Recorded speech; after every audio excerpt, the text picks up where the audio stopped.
샬롬 샬롬 샬롬 샬롬. 하나님 사랑합니다. 여러분 주 안에서 사랑합니다. 예레미야 28장과 20장 거짓 선지자에 관한 교훈입니다.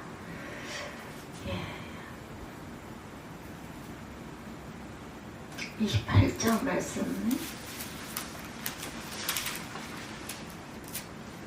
그의 곧 유다 왕 시드기야가 다스리기 시작한 지 4년 5째 달 기브온, 아술의 아들 선지자 하나냐가 야훼 성전에서 제사장들과 모든 백성이 보는 앞에서 내게 말하여 이르되, 만군의 야훼 이스라엘의 하나님이 이같이 일러 말씀하시기를, 내가 바벨론의 왕의 멍에를 꺾었느니라. 내가 바벨론의 왕 느부갓네살이 이곳에서 빼앗아 바벨론으로 옮겨간 야훼 성전 모든 기구를 2년 안에 다시 이곳으로 되돌려 오리라. 이렇게 말씀을 시작하죠. 내가 또 유다의 왕 야훼김의 아들 요고니아와 바벨론으로 간 유다 모든 포로들을 다시 이곳으로 돌아오게 하리니 이는 내가 바벨론의 왕의 멍에를 꺾을 것임이라. 야훼 말씀이니라. 선지자 예레미야가 야훼 성전에 서 있는 제사장들과 모든 백성들의 보는 앞에서 선지자 하나냐에게 말하니라. 선지자 예레미야가 말하니라. 아멘. 야훼는 이같이 하옵소서. 야훼께서 내가 예언한 말대로 이루사 야훼 성전 기구와 모든 포로를 바벨론에서 이곳으로 되돌려 오시기를 원하노라. 그러나 너는 내가 내 귀와 모든 백성의 귀에 이르는 이 말을 잘 들으라. 나와 너 이전의 선지자들의 예로부터 많은 땅들과 큰 나라들에 대하여 전쟁과 재앙과 전염병을 예언하였느니라. 평화를 예언하는 선지자는 그 예언자의 말이 응한 후에야 그가 진실로 야훼께서 보내신 선지자로 인정받게 되리라. 선지자 하나냐가 선지자 예레미야의 목에서 멍에를 빼앗아 꺾고 모든 백성 앞에서 하나냐가 말하여 이르되, 여호와께서 이와 같이 말씀하시니라. 내가 2년 안에 모든 민족의 목에서 바벨론의 왕 느부갓네살의 멍에를 이와 같이 꺾어버리리라 하셨느니라 하매 선지자 예레미야가 자기의 길을 가니라. 선지자 하나냐가 선지자 예레미야의 목에서 멍에를 꺾어버린 후에 야훼의 말씀이 예레미야에게 임하니라. 이르시기를, 너는 가서 하나냐에게 말하 이르기를, 야훼의 말씀에 네가 나무 멍에들을 꺾으리나 그 대신 쇠 멍에들을 만들었느니라. 만군의 야훼 이스라엘 하나님께서 이와 같이 말씀하시니라. 내가 쇠 멍에로 이 모든 나라의 목에 메어 바벨론의 왕 느부갓네살을 섬기게 하였으니 그들이 그를 섬기리라. 내가 들짐승도 그에게 주었느니라. 선지자 예레미야가 선지자 하나냐에게 이르되, 하나냐여 들으라. 여호와께서 너를 보내지 아니하셨거늘 내가 이 백성에게 거짓을 믿게 하는도다. 그러므로 야훼께서 이와 같이 말씀하시되, 내가 너를 지면에서 제하리니 내가 야훼께 패역한 말을 하였습니다. 내가 금년에 죽으리라 하셨느니라 하더니 선지자 하나냐가 그의 7째 달에 죽었더라. 이런 내용이 28장의 내용입니다. 저를 포함한 모든 성도들은 까딱 잘못해서 교만에 빠지면 거짓 선지자가 될 수 있기 때문에 우리 예레미야를 읽는 중에 반면 교사로 한번 정리해 볼 필요성이 있습니다. 거짓 선지자 하나냐죠. 예레미야 28장 그리고 29장 거짓 선지자에 관한 교훈입니다. 멍에 퍼포먼스를 한 예레미야죠. 하나님은 예레미야에게 줄과 막대기로 멍에를 만들어 매라고 하시죠. 2절에 보면 27장 2절에 이것은 유다를 포함한 주변 열국이 바벨론에게 멍에를 메고 포로로 잡혀간다는 예언이었습니다. 마침 시드기야를 만나려고 주변 국가들의 사신들이 예루살렘에 올라왔을 때 27장 3절에는 멍에를 매는 퍼포먼스를 통해 그 예언을 전달하게 되죠. 멍에를 맨 우스꽝스럽기까지 한 예레미야는 말합니다. 거짓 예언자들은 너희가 절대로 바벨론 왕의 노예가 되지 않을 것이라고 말한다. 그 말에 귀 기울이지 말아라. 27장 14절입니다. 그 멍에를 꺾어버린 하나냐죠. 그때로부터 오래지 않아서 시드기야 4년 주전 594년입니다. 하나냐는 예루살렘 성전 앞에서 백성 제사장 예레미야 앞에서 거짓 예언을 합니다. 야훼 하나님이 내게 말씀하셨다. 바벨론 왕이 유다 왕에게 매게 한 멍에를 내가 꺾어버리겠다. 이렇게 얘기해요. 2년 안에 바벨론 왕이 가져간 성전 기구들을 여기로 다시 되돌리겠다. 28장 2, 3절입니다. 그리고 하나냐는 예레미야가 목에 메고 있던 멍에를 빼앗아서 즉석에서 부셔버리는 장면이 28장 10절에 증거하고 있습니다. 선지자 하나냐가 선지자 예레미야의 목에서 멍에를 빼앗아 꺾고 모든 백성 앞에서 하나냐에게 말하여 이르되 여호와께서 이와 같이 말씀하시니라. 내가 2년 안에 모든 민족의 목에서 바벨론의 왕 느부갓네살의 멍에를 이와 같이 꺾어버리리라 하셨느니라 하매 선지자 예레미야가 자기의 길을 가니라 이렇게 나와 있어요. 예, 훨씬 설득적인 그 희망의 메시지가 들립니다. 아마 하나님의 희망의 메시지는 예레미야의 절망의 메시지보다 백성들에게 훨씬 더 설득력이 있었을 거예요. 절대 그런 일이 일어나지 않을 거라 했으니 얼마나 좋습니까? 야훼가 그들은 하나님이 되시고 하나님의 성전에서 예배하는 선민들을 그 선민을 하나님이 도와주시고 잘되게 하신다는 하나님의 메시지는 아주 설득력이 있고 희망이 있는 그러한 말씀이죠.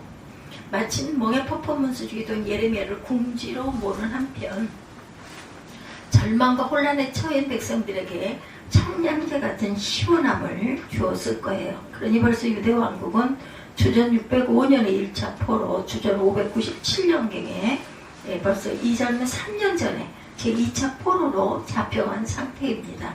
하나님의 예언의 성전제사 기구가 되돌려줄 것을 바란 것을 보면 성전기구 상당수도 전리품으로 빼앗긴 상태였을 거예요. 주전 594년경 그러다가 7년 후에 주전 587년에서 6년 사이에 남유다는 완전히 망합니다. 하나님의 오해, 나의 반면교사는 과연 어떤 것일까? 한마디로 말하면 예레미야와 하나님의 차이는 멍에를 통한 회복과 멍에가 없는 회복이었습니다.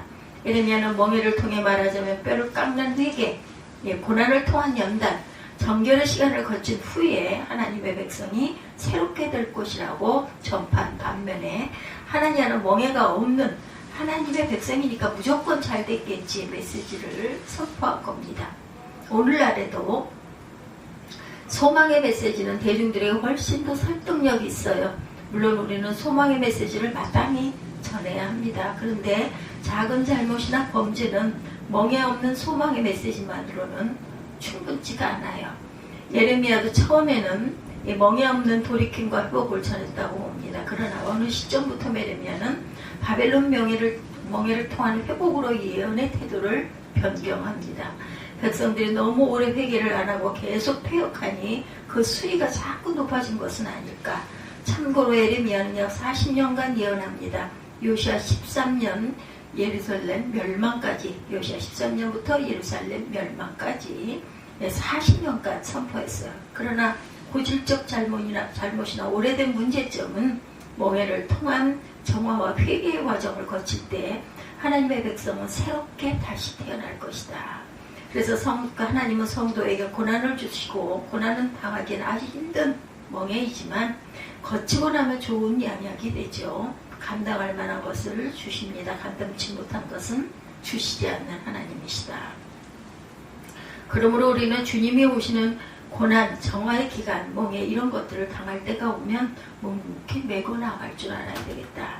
거짓 선지자의 말로 내가 나무 멍에를 꺾었으나 쇠 멍에를 만들어야 할 것이다. 28장 13절이죠.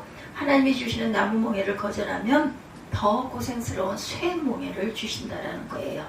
이렇게 하나님이 주시지 않은 말씀을 제멋대로 전한 거짓 선지자 하나냐는 예레미야의 예언대로 제 명대로 못 살고 일찍 죽습니다. 16, 7절에 증거하죠. 내가 또 제사장들과 모든 백성에게 전하여 이르되 여호와께서 이와 같이 말씀하시기를 보라. 야훼의 성전 기구를 이제 바벨론에서 속히 돌려오리라고 너희가 예언하는 선지자의 말을 듣지 말라. 이는 그들의 거짓을 예언함이니라. 너는 그들의 말을 듣지 말고 바벨론의 왕을 섬기라. 그리하면 살리라. 이렇게 말씀을 해요. 28장 16, 7절 봅니다. 제가 27장 쪽을 봤어요. 그러므로 야훼께서 이와 같이 말씀하시되 내가 너를 지면에서 제하리니 내가 야훼에게 패역한 말을 하였음이라. 내가 금년에 죽으리라 하셨느니라 하더니 선지자 하나냐가 그의 7째 달에 죽었더라. 이렇게 증거되어 있어요. 거치고 나면 좋은 양약, 고난 당하기는 아주 힘든 몽해이지만 거치고 나면 아주 좋은 양약이 된다라는 것. 감당할 만한 것을 하나님께서는 주시지 감당치 못할 것을 절대로 주시지 않는 하나님. 그러므로 우리는 주님이 주시는 고난 정화의 기간, 멍해 이런 것들을 당할 때가 오면 묵묵히 메고 나갈 줄 알아야 되겠다. 우리가 고난 중에 고난을 통하여 하나님의 은혜를 많이 경험하죠. 우리의 삶 속에서. 거짓 선지자의 말로 내 하나냐가 나무 멍에를 꺾었으니 쇠 멍에를 만들어야 할 것이다. 18장 13절에 증거하죠. 하나님이 주시는 나무 멍에를 거절하면 더 고생스러운 멍에를 주신다라는 것. 이렇게 하나님이 주시냐는 말씀을 제멋대로 전한 거짓 선지자 하나냐는 예레미야의 이 예언대로 제명대로 못 살고 죽습니다. 거짓 선지자 스마야의 예를 보죠. 예레미야 29장을 봅니다. 예레미야의 편지예요. 그래서 예레미야는 포로로 잡혀간 바벨론에 있는 유대인들에게 29장 내용에 이런 요지의 편지를 써서 보냅니다. 29장 4절에서 14절에 기꺼이 멍에를 메고 포로로 열심히 살아라 이런 내용입니다. 편지 내용 중에는 나의 생각은 내가 하나니 제한이 아니라 평안이요 너희 장래에 소망을 주려 하는 생각이라. 29장 11절이죠. 우리가 애송하는 2호절도 포로 70년이 차면 너희를 다시 데려오겠다고 약속하시면서 주신 말씀입니다. 거짓 선지자의 예언처럼 포로 생활 없이 회복되었으면 얼마나 좋았을까마는 예레미야의 편지를 받고 바벨론에서 발끈한 사람이 있었어요. 대표적으로 스마야는 고국 유대에 반격하는 요지에 편지를 써서 보냅니다. 스스로 예언자 행세를 하는 미친 자를 혼내주라는 요지였죠. 29장 26절 보도록 합니다. 야훼께서 너를 제사장 여호야다를 대신하여 제사장을 삼아 야훼 성전 감독자로 세우심은 모든 미친 자와 선지자 노릇을 하는 자들을 목에 씌우는 나무 고랑과 목에 씌우는 쇠고랑을 채우게 하시었거늘 이제 내가 어찌하여 너희 중에 선지자 노릇을 하는 아나돗 사람 에레미야를 책망하지 아니하느냐. 그가 바벨론에 있는 우리에게 편지하기를 오래 지내야 하리니 너희는 집을 짓고 살며 밭을 일구고 열매를 먹으라 하셨다 하니라.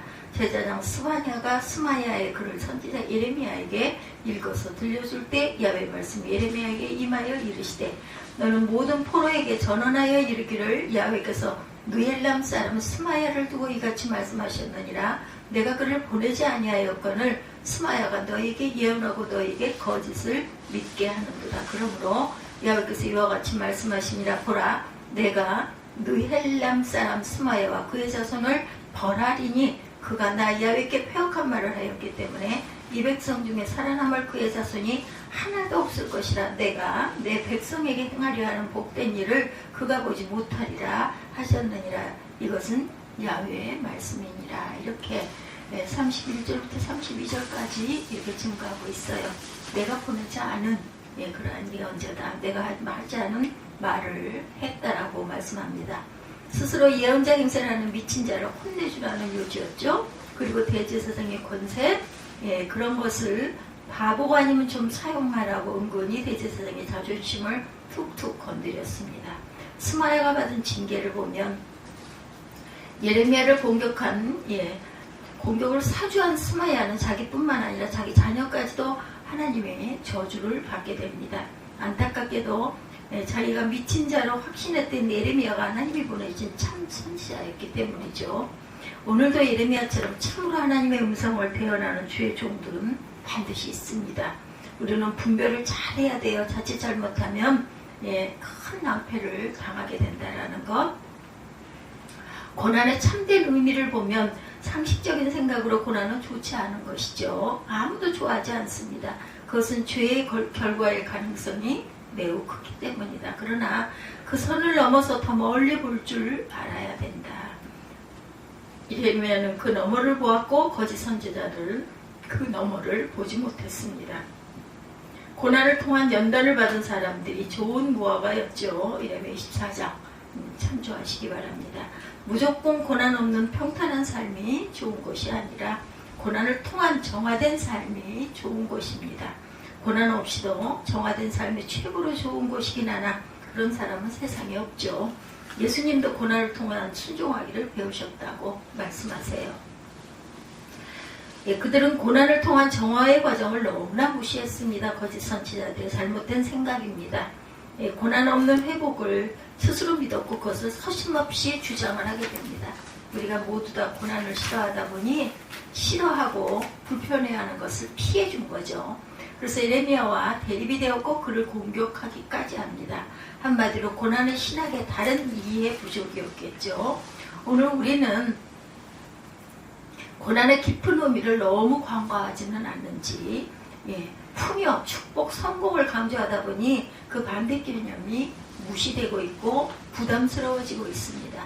그래서 고난의 신학에 대한 이해가 부족해서다. 고난의 깊은 의미를 너무 간과하고 있지 않은지를 다시 한번 생각해 보십시다. 심지어는 성도는 작품의 고난을 숨겨야 되는 처지까지 이르고 말았어요. 고난을 드러내었다간 돌팔매를 맞기 때문이었습니다. 죄가 많아서 저 사람 죄가 많아서 저렇지. 물론 죄가 많아서 그럴 수도 있습니다. 그러나 우리는 그 너머를 볼 줄 알아야 되겠다. 다시 말해서 고난이 없는 사람은 죄가 없어서 그럴 수도 있지만 썩은 무화과가 있기 때문에 하나님이 쓰실 그릇이 아니기 때문에 그 삶이 평탄한 것은 아닌지 생각해 봐야 합니다. 반대로 하나님이 쓰실 좋은 무화과는 강 트레이닝을 시키시죠. 사울왕과 다윗왕의 예를 들면 그런 예는 성경에 너무나 많습니다. 한국도 일제 38년과 한국 전쟁 등을 통한 고난이 오늘날의 남다른 신앙 부흥, 경제 성장을 이룬 원동력이었습니다. 거듭남은 참 귀한 주제이죠. 근데 누가 거듭나느냐? 극심한 고난과 멍해를 통과한 사람이죠. 거듭나지 못한 사람들은 편하게 대충 일생을 평균 이상 안락하게 보내는 사람들이죠.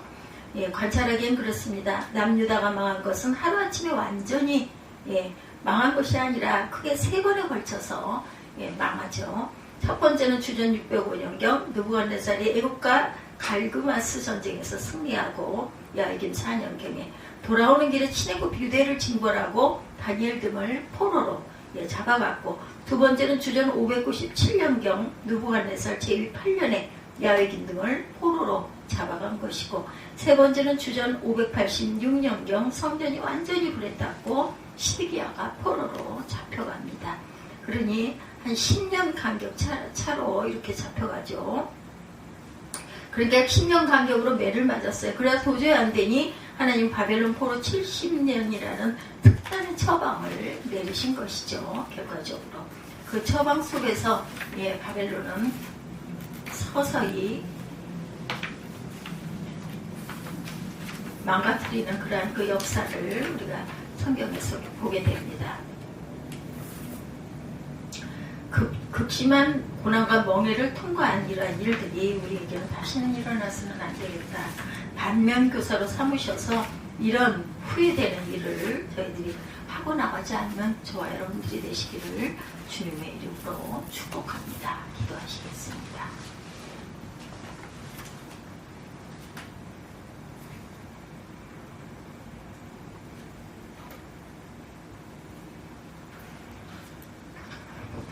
할렐루야 샬롬 하고 인사합니다. 할렐루야 샬롬 샬롬 샬롬 샬롬 샬롬.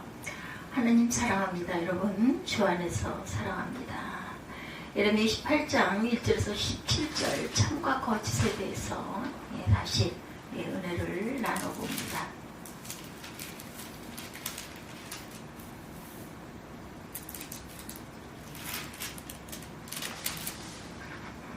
중세시대 수도 생활의 창시자였고 수도사의 그 아버지였던 안토니아는 죽으면서 제자들에게 오직 혀와 배를 조절하라 이렇게 말했다고 그러죠. 혀와 배를 조절하라.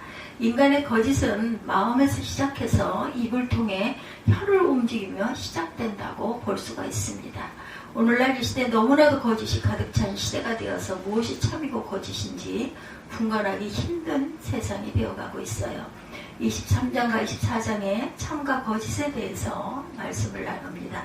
참된 것과 거짓됨의 기준이 어디 있는가? 참된 것과 거짓됨의 기준은 사람의 도덕성에 있는 것이 아니라 하나님의 기준에 있다고 우리는 합니다.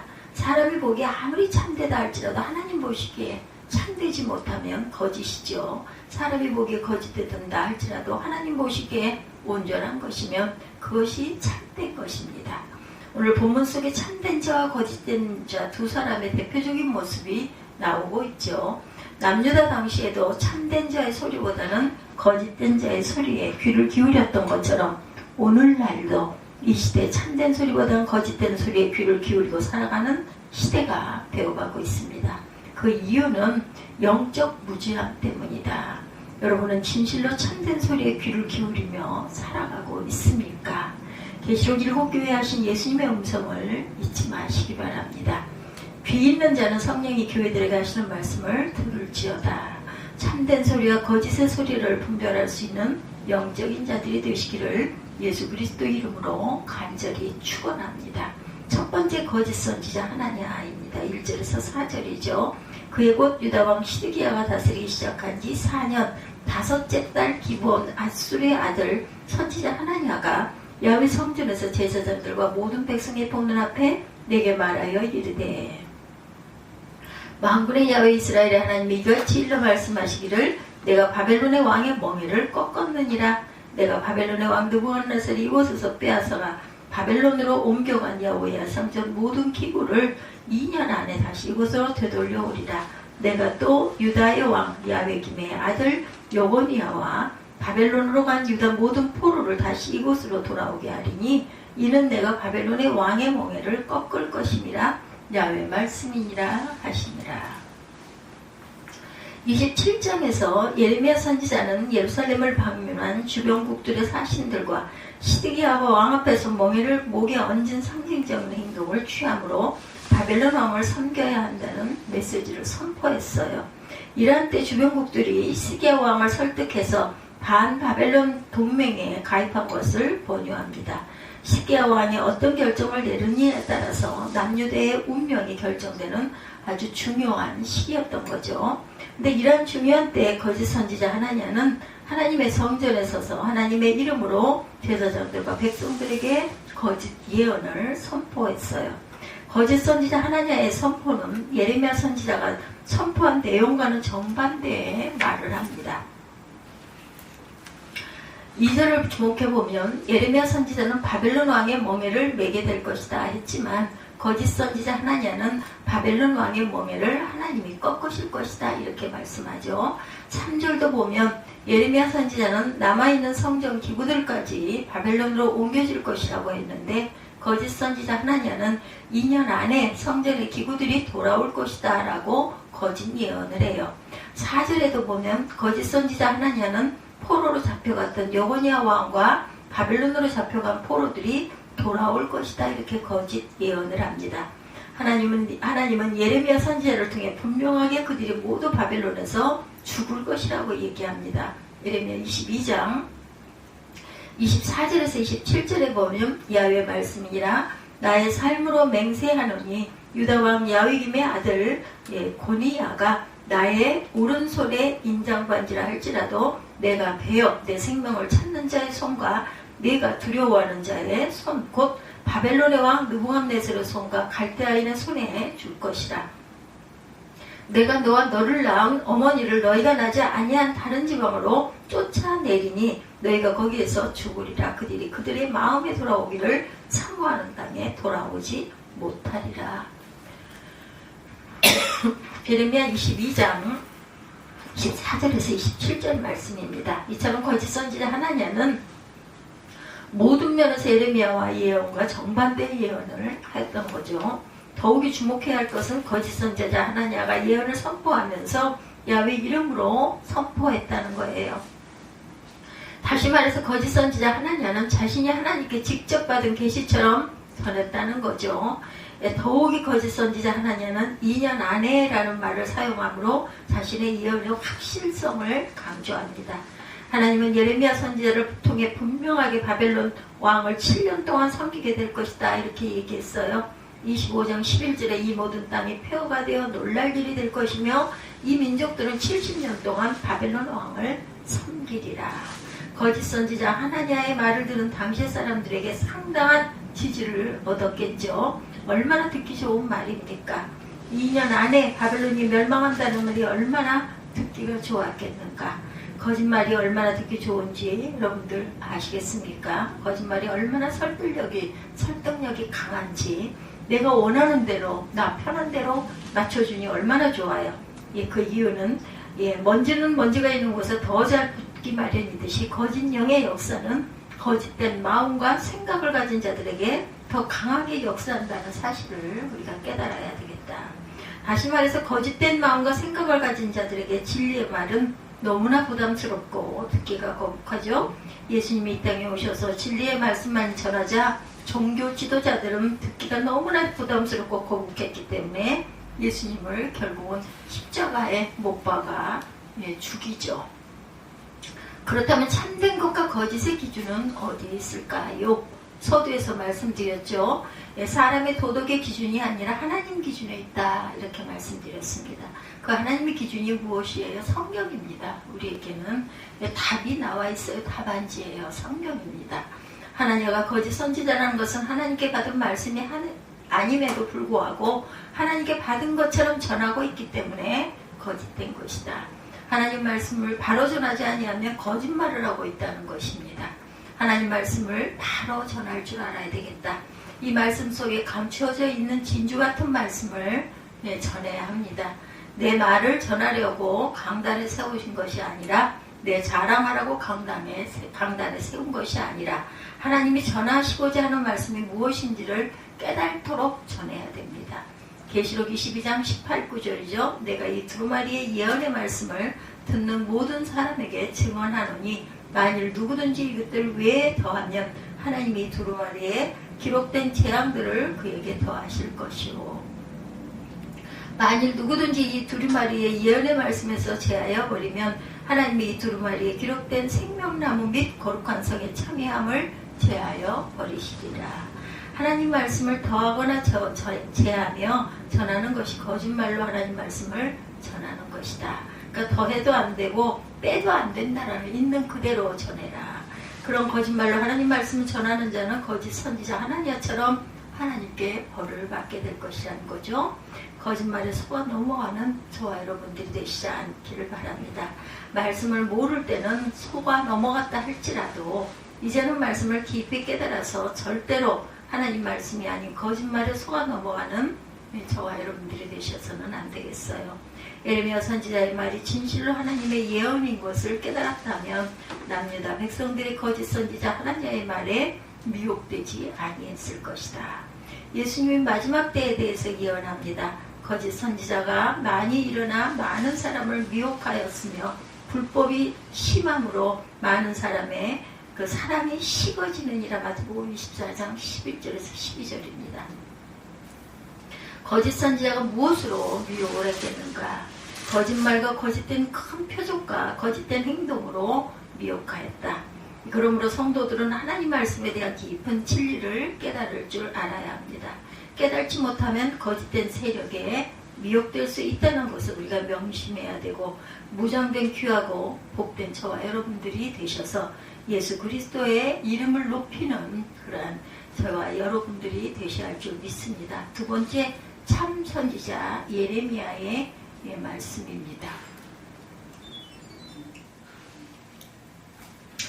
28장 5절에서 11절까지 증거되죠. 선지자 예레미야가 야훼 성전에 서 있는 제사장들과 모든 백성이 보는 앞에서 선지자 하나냐에게 말하니라. 선지자 예레미야가 말하니라. 아멘. 야훼는 이같이 하옵소서. 야훼께서 내가 예언한 말대로 이르사 야훼 성전 기구와 모든 포로를 바벨론에서 이곳으로 되돌려 오시기를 원하노라. 그러나 너는 내가 내 귀와 모든 백성의 귀에 이르는 이 말을 잘 들으라. 나와 너 이전의 선지자들이 예로부터 많은 땅들과 큰 나라들에 대하여 전쟁과 재앙과 전염병을 예언하였느니라. 평화를 예언하는 선지자는 그 예언자의 말이 응한 후에야 그가 진실로 야훼께서 보내신 선지자로 인정을 받게 되리라. 선지자 하나냐가 선지자 예레미야의 목에서 멍에를 빼앗아 꺾고 모든 백성 앞에서 하나냐가 말하 이르되 여호와께서 이와 같이 말씀하시니라 내가 2년 안에 모든 민족의 목에서 바벨론의 왕 느부갓네살의 멍에를 이와 같이 꺾어버리라 하셨느니라 하매 선지자 예레미야가 자기의 길을 가니라 이렇게 28장에 증거하고 있습니다. 5절에서 11절 내용입니다. 거짓 선지자 하나님의 말을 들은 예레미야 선지자는 자신도 하나님의 말처럼 제발 그렇게 되기를 바란다고 했어요. 그러나 예레미야 선지자는 하나님의 뜻이 무엇인지를 분명하게 말했기 때문에 또다시 진실을 선포하지 않을 수가 없어요. 28장 7절에 그러나 너는 내가 내 귀와 모든 백성의 귀에 이르는 이 말을 잘 들으라. 8절을 보면 예레미야 선지자는 그동안 하나님의 모든 참 선지자들이 평강을 예언한 것이 아니라 전쟁과 재앙과 전염병을 예언했다는 사실을 말하죠. 이것은 곧 이러한 예언은 예레미야 자신만이 한 것이 아니라 그동안 하나님의 선지자들도 예언을 했다는 것이죠. 그러므로 남유다에 대한 하나님의 뜻은 하나님가 예언한 것처럼 평강과 안정이 아니라 하나님의 선지자들이 예언한 것처럼 죄악에 대한 심판이었다. 마지막 때에 대해 하나님의 계시를 받고 기록한 마태, 마가, 누가, 요한 등이 선포하고 있는 베드로와 사도 바울이 선포하고 있어요. 그런데 왜 하나님의 종이라는 자들이 마지막 때에 대해서 입을 다물고 있는가? 2000년 전에 선포했다면 지금 그 마지막이 더욱 가까우지 않았겠는가? 근데 왜 조용하며 평강을 외치고 있는 자들이 많은지, 무엇이 참되고 거짓된 것인지를 깨달아야 하겠다. 데살로니가전서 5장 3절입니다. 그들이 평안하다 안전하다 할 그때에 임신한 여자에게 해산의 고통이 이룬 것 같이 멸망이 갑자기 그들에게 이르느니 결코 피하지 못하리라. 9절에도 보면 평화를 예언하는 선지자는 누구를 두고 하는 말인가? 거짓 선지자 하나냐를 두고 하는 말입니다. 하나냐의 예언이 참된 것인지 거짓된 것인지는 그가 말한 대로 이루어지는가를 보면 알 수 있다는 거죠.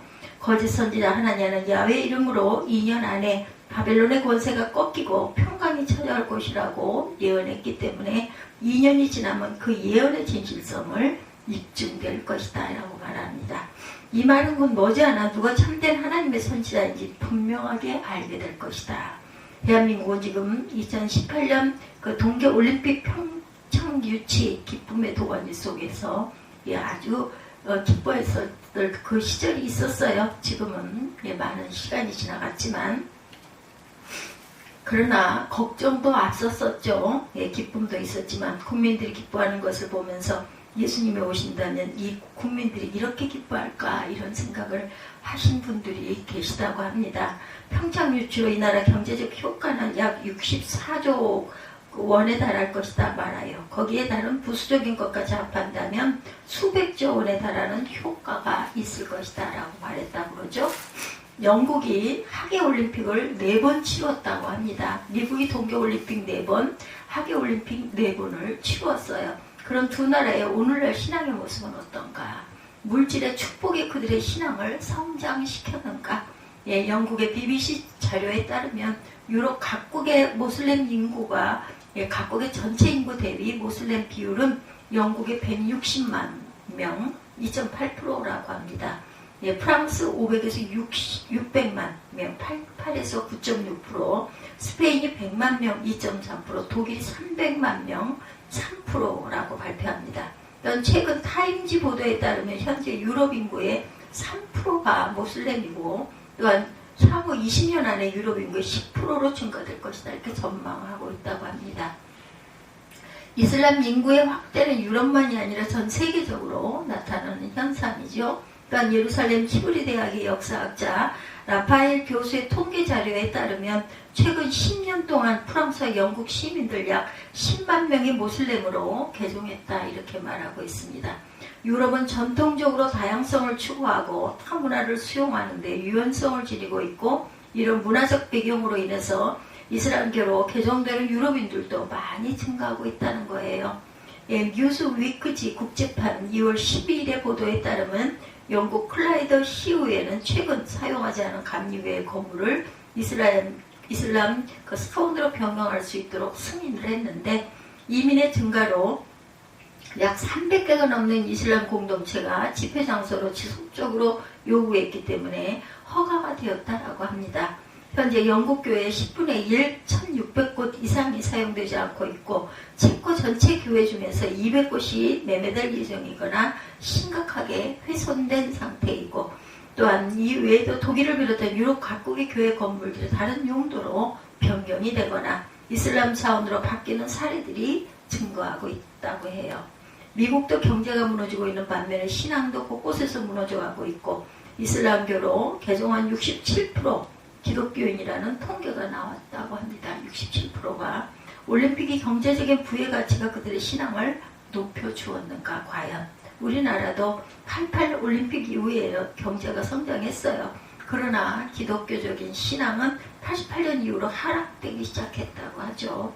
2018년 평창 동계올림픽을 통한 경제적인 부를 통해 이 땅의 백성들이 육적인 것에만 평안을 추구하고 만족한다면 우리 또한 영국과 미국의 신앙의 길을 답습할 수 있다는 것 또한 명심해야 되겠다. 성경은 분명하게 세상적인 평강을 외치고 있지 않습니다. 오히려 마지막 때는 창세 이래로 찾아볼 수 없는 무서운 환난과 고난이 있을 것이다. 이렇게 계속해서 예언하죠. 어떤 누가 마지막 때에 평강을 외치는 자들이 있다면 그자는 거짓종이라는 것을 우리가 깨달아야 되겠다.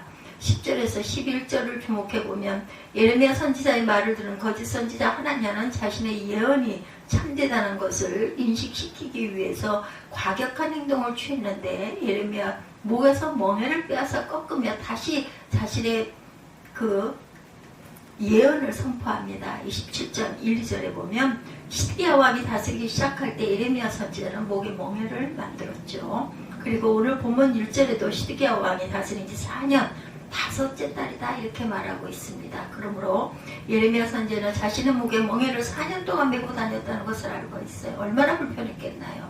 그러나 하나님의 뜻을 모르는 무지한 백성들이 깨닫기를 바라는 마음으로 불편을 감수하고 4년 동안을 목에다 멍에를 메고 다녔다. 근데 그러한 멍에를 거짓 선지자 하나냐가 꺾어버렸다는 거죠. 예레미야 선지자의 불편은 제거되었지만 거짓 선지자 하나냐는 하나님께 정면으로 도전하는 행위를 저지르고 만 거죠. 11절을 잘 보시기 바랍니다. 선지자 예레미야가 자기의 길을 가니라. 예레미야 선지자는 거짓 선지자 하나냐의 무지한 행동에 별다른 행동을 취하지 않고 조용히 자리를 떠납니다. 논쟁을 피한 것이죠. 거짓된 자들을 내게 깨우치려고 논쟁을 하지 말기 바랍니다. 성경에 이단들과 논쟁하라고 하지 않았죠. 거짓된 자들을 내가 깨우치려는 전쟁을 피하자. 디도서 3장 10절, 요한이서 1장 10절입니다. 이단에 속한 사람을 한두 번 훈계한 후에 멀리하라. 누구든지 이 교훈을 가지지 않고 너에게 나아가거든 그를 집에 들이지도 말고 인사도 하지 말아라. 요한이서 1장 10절입니다. 거짓된 자들하고는 논쟁을 피하고 가까이 하지 말라. 그것이 하나님의 가르침이라는 것을 잊지 마시기 바랍니다. 세 번째, 거짓된 자에게 임하는 하나님의 선고입니다. 28장 12절에서 17절 내용이죠. 그래서 마지막에 보면 내가 금년에 죽으리라 하셨느니라 하더니 선지자 하나냐가 그의 7째 달에 죽었더라. 마지막 17절에 이렇게 결론이에요. 거짓된 자가 비록 하나님의 뜻을 무시하고 없애버린다 할지라도 하나님은 자신의 뜻을 행하시는 분이다. 사탄이 성경을 불태워 없애버린다 해도 하나님의 예언은 반드시 그대로 이루어집니다. 마태복음 5장 18절이죠. 천지가 없어지기 전에는 율법의 1.1획도 결코 없어지지 아니하고 다 이룹니다. 13절에도 거짓의 세력이 나무멍에를 꺾었으나 하나님은 그 대신에 쇠멍에를, 더 강한 쇠멍에를 만들었다 이렇게 증거합니다. 쇠멍에는 나무멍에와는 달리 절대 꺾을 수 없는 거죠. 이 쇠멍에는 하나님께서 바벨론의 왕 느부갓네살에게 준 권세를 가리키는데 누구도 꺾을 수 없다라는 의미예요. 심지어 들짐승들에게까지도 미칠 만큼 권세를 바벨론 왕에게 주겠다는 내용입니다. 아무리 거짓된 자들이 하나님의 예언을 무시하고 외면한다 할지라도 하나님은 더욱 강하게 일을 행하실 것이다. 세상 사람들이 아무리 천국과 지옥이 없다고 부인한다 할지라도 하나님은 더욱 뚜렷하게 세상 속에서 천국과 지옥을 경험하게 하실 것이라는 거죠. 세상에 마지막 날이 없다고 아무리 부인하고 외면한다 할지라도 그날이 분명하게 올 것이라는 사실을 자연재앙을 통해서 우리가 똑똑히 보고 가고 있습니다. 세계 곳곳에서 하나님이 말씀하신 마지막 때에 나타날 징조들이 두드러지게 강하게 나타나고 있죠. 동아프리카에서는 비가 오지 않아 물이 없어서 1000만 명이 아사 직전에 놓여 있다라고 합니다. 그런가 하면 미국 중북부 지역에서는 유례 없는 집중호우가 내려서 도시 전체가 물에 잠깁니다. 또한 미국 서부 지역 캘리포니아주 일대가 펄펄 끓는 주전자 뚜껑처럼 초대형 지진이 언제 발생해도 이상하지 않을 정도로 위태로운 상태에 놓여 있다고 그러죠. 영국에서도 곳곳에서 토네이도와 홍수와 산불로 재난을 당하고 있고, 독일에서는 장출혈성 대장균 감염 증세로 43명이 사망한 데 이어서 프랑스와 영국까지 파문이 확산되면서 변종 대장균 공포가 유럽을 휩쓸고 있다고 합니다. 누가복음 21장 11절입니다. 곳곳에 큰 지진과 기근과 전염병이 있고 또 무서운 일과 하늘로부터 큰 징조들이 있으리라. 인간들이 아무리 하나님을 부인하고 성경의 예언을 무시한다 한다 할지라도 역사를 주관하고 계신 하나님은 지금도 일을 행하고 계시다. 하나님 말씀을 무시하고 외면하면 할수록 인간들은 더욱 고통 속에 살아가는 그러한 모습이 될 것이라는 것을 잊지 마시기 바랍니다. 15절을 보면 참 선지자 에레미야가 거짓 선지자 하나냐에게 세 가지로 선포하죠. 첫째는 너는 하나님께로부터 보냄받지 않았다라는 겁니다. 하나님께로 보냄받지 않았으면서 선지자 역할을 하고 있다는 것은 곧 거짓 선지자, 거짓이다라는 거죠. 신학교에서 교수를 하면서 12년 동안 섬겨오는 동안 깨닫는 것, 그것은 곧 하나님께 사명을 받은 자는 반드시 그 사명을 감당하지만 그냥 사명감이 없이 성경이나 배워보려고 온 자들은 중도에서 하차를 하든지 주의 종의 길을 가지 못하는 것을 많이 보았다고들 하셔요. 예, 자신이 진실로 하나님의 택하심을 받은 자들인가? 하나님의 택하심을 받았다면 하나님의 자녀답게 살아가야 되겠죠. 요즘에 기도 내용, 하나님의 거룩하심이 내 안에 충만하게 임하게 해달라고 우리는 기도해야 합니다. 왜 이 기도가 할 때 눈물이 나는지, 그래서 간절하게 우리가 뭔가를 사모하고 바랄 때 눈물이 나죠. 엊그제도 아침에 등산하고 산에서 하나님, 내 안에 하나님의 선택, 거룩하심이 충만하게 해달라 이렇게 기도하면서들 많이 우신다고 합니다. 내 안에 더럽고 추함이 있어서 내 영혼이 슬퍼 우는 것 같습니다. 내가 거룩하니 너희도 거룩할지라. 베드로전서 1장 16절이죠. 하나님께 택함 받지 않은 자는 거짓되게 살 수밖에 없다. 네, 그렇죠. 모두가 다 거짓이라는 거예요. 둘째는 야훼 이름으로 전하는 하나님의 메시지는 모두 다 거짓이다. 거짓 선지자 하나냐는 야훼 이름으로 사용하며 거짓말로 백성들을 미혹했고 거짓된 소망을 주었어요. 그래서 하나님께 택함 받은 자는 거룩하게 살려고 몸부림치며 하나님의 거룩한 의를 이루며 살아가기를 원한다는 것을 또한 우리는 절대로 잊어서는 안 되겠습니다. 그래서 이 시대 하나냐 같은 거짓 종들이 거짓된 소망으로 하나님의 택한 자들을 미혹하고 타락시키고 있다라는 것. 예수님도 마지막 때에 많은 사람이 내 이름으로 와서 이르되 나는 그리스도라 하여 많은 사람을 미혹하리라. 마태복음 24장 5절입니다. 마지막 때에 예수 이름을 사용하고 모두 사용한다 해서 모두 믿어서는 안 되겠다. 다른 예수 전하는 자들이 있다는 사실을 명심해야 되겠죠. 아마 다른 예수는 2000년 전 고린도 교회와 갈라디아 교회에서도 역사에서 성도들을 미혹했어요.